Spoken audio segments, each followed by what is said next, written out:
The year is 1969, and the U.S. Navy has just launched its prestigious school for fighter pilots, Fighter Weapons School. But, among the recruits and Navy men, it is famously known as Top Gun. The airbase buzzes with excitement as young, talented pilots gear up for their mission. Captain Pete Maverick Mitchell storms onto the base with his motorcycle, his fearless reputation preceding him.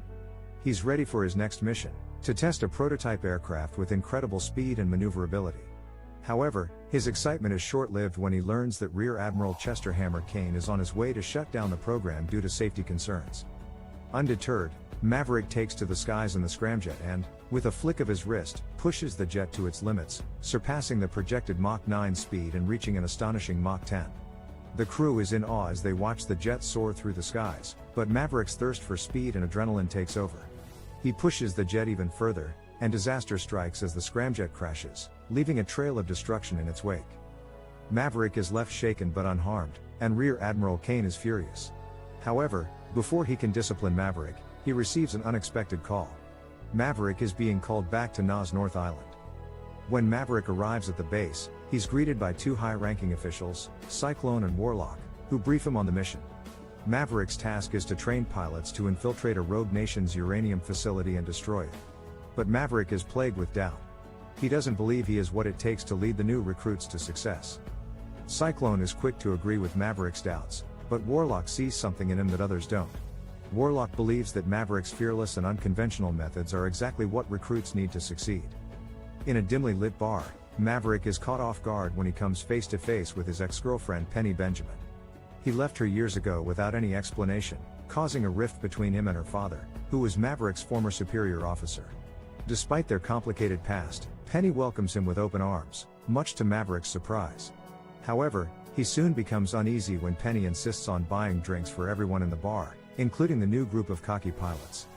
As the night wears on, the new pilots, including the confident and brash Jake "Hangman" Saracen, begin to brag about their skills. The group also includes the talented Natasha "Phoenix" Trace, the dependable Robert "Bob" Floyd, the revenge-driven Ruben "Payback" Fitch, and the excitable Mickey "Fanboy" Garcia. Maverick can't help but feel a sense of unease around them, especially when Bradley "Rooster" Bradshaw, the son of his late best friend Goose, joins the group. To make matters worse, Maverick's credit card is declined, and he is playfully thrown out of the bar by Hangman and Payback. Outside, he finds solace in the sound of Rooster playing the piano, a reminder of Goose's musical talents and the guilt that still haunts Maverick over his friend's death. Feeling a sense of obligation to settle his debt, Maverick returns to the bar and hands Penny an envelope of cash the next day. She invites him to join her on her boat, and they spend some time together, reminiscing about old times and trying to reconcile their past. As the pilots prepare for the next round of exercises, Maverick delivers a stern briefing on the dangers of flying too high and losing consciousness from lack of oxygen. He stresses the critical importance of maintaining proper altitude for the success of their mission. In the air, Rooster's cautious flying stands out, while Hangman brings up Maverick's past friendship with Goose, sparking a heated argument between Rooster and Hangman. The other pilots step in to break up the fight. Maverick's former rival and colleague, Ice, reaches out to him for a visit. Unfortunately, Ice can only communicate through a computer due to his throat cancer. During their conversation, Maverick expresses his concern about working with Rooster, fearing that he may meet the same fate as Goose. However, Ice insists that Maverick must work with Rooster closely, reminding him that the new pilots need him more than he realizes. Despite his illness, Ice's words carry immense weight and inspire Maverick to fulfill his mission with newfound determination. As Cyclone steps out onto the runway, he notices that it's eerily empty. He searches around and finally finds Maverick and the pilots playing beach volleyball, shirtless and basking in the sun. Cyclone looks unamused, but Maverick justifies it as a bonding exercise that'll help them work together better. And it seems to be working since the pilots are all laughing and having a good time. After the game, Maverick meets up with Penny again, and they take a walk along the beach. He confides in her that he feels responsible for Rooster and shares the story of how his mother asked him to take care of him before she passed away. The pilots push themselves to their limits in an intense training exercise. Their task is to strike a target with pinpoint accuracy. Despite their best efforts, no one can complete the mission successfully. Phoenix's jet even has to be ejected before it crashes into the ground. Maverick criticizes Rooster for his handling of the exercise, sparking a fiery argument about Maverick's supposed interference with Rooster's career. However, their argument is cut short when Warlock arrives with the devastating news that Ice has passed away. A mournful funeral is held to honor Ice's memory, with Maverick, Penny, and the other pilots all in attendance to pay their respects. The weight of their loss hangs heavily in the air, and tensions are high among the pilots. As the sun begins to set over the naval base, Cyclone steps up to take over Maverick's instructional duties.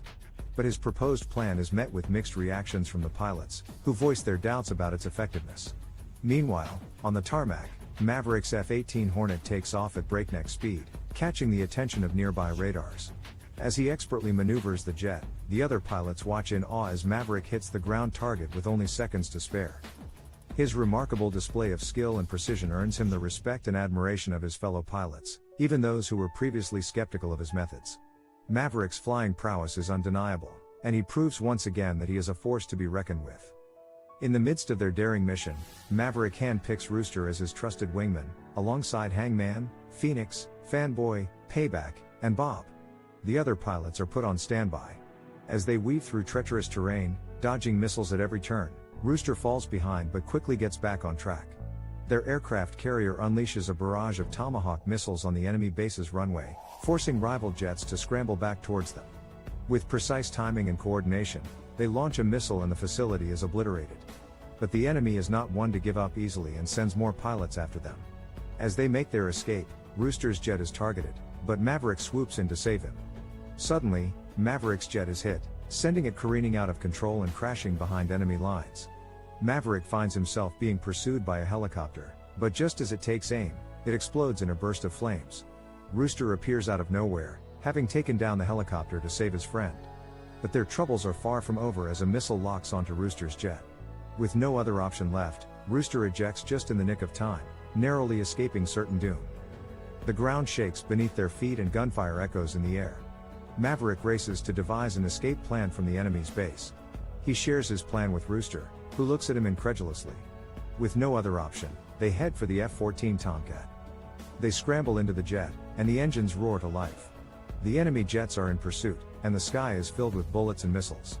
Maverick takes out two enemy planes with bullets and flares. However, they soon run out of ammunition. Rooster and Maverick brace for impact as a third enemy plane approaches. Suddenly, a streak of light shoots across the sky, and the enemy jet explodes in a fiery blaze. Hangman saves them. Maverick and Rooster feel grateful for their unexpected savior. The thrill of the dogfight still courses through their veins as they head back to safety, eager to regroup. As Maverick and Rooster step off the plane and onto the deck of the carrier, the cheers and applause of their crewmates fill the air. High fives and pats on the back are exchanged, and even Hangman nods his head in respect towards Rooster, a gesture that was rare for the stoic pilot. But as Maverick looks over at Rooster, he notices something different in his friend's eyes. There's a newfound confidence and bravery there, a look that reminds Maverick of the way Rooster's father used to gaze at him when he was a young pilot. In that moment, Maverick and Rooster share a knowing look, a bond forged in the heat of battle. They both know the risks they took and the bravery they displayed, and it brings them closer together. In the hangar, Rooster lends a hand to Maverick as they work on a vintage P-51 Mustang. Penny appears, and Maverick invites her to take a flight with him. They soar into the sky, the wind whipping through their hair.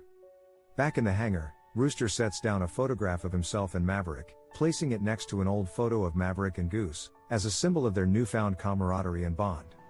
Tell us what you liked most about this film in the comment section.